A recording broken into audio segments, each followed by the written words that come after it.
Rahmat. Sizlarga ham buyursin. Xizmatdangda bo'laman. Nasibda endi. Safardagilar. Bilan suhbat. Kelishalmadi. Ularga ham havasda hozir endi ko'pchilik nimadan kuzatadi-da, Instagramdan kuzatib aytishadi. Nima ko'ryapmiz aka, havas qilyapmiz. Instagramga chiqishamiz, Instagramga ko'rishamiz. Agaxon Instagramni bossin agaxon. Agaxonga podpiska tashlab qo'yganmiz. Ko'rsating. Mana o'zi.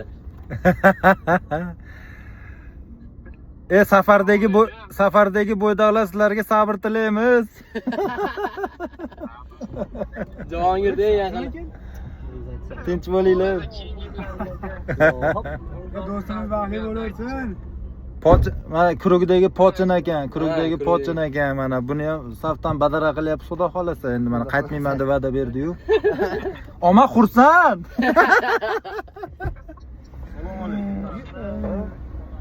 Tinch bo'lsa, ilohim sizlarni ham yetkizsin shu kunlarga, xudo xolasa.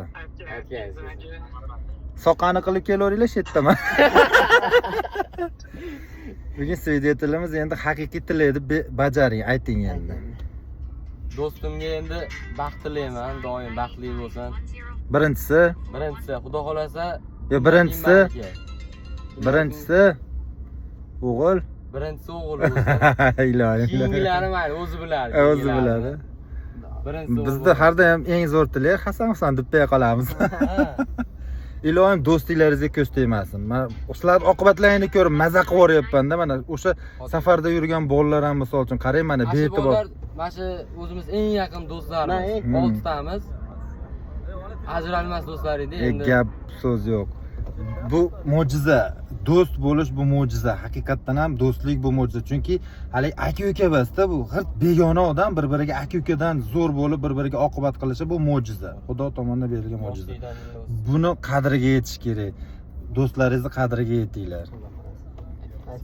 Baxt, saodat, tinchlik, totuvlik, boylik tilab qolaman. Dollarlar ko'p bo'lsin, deydi.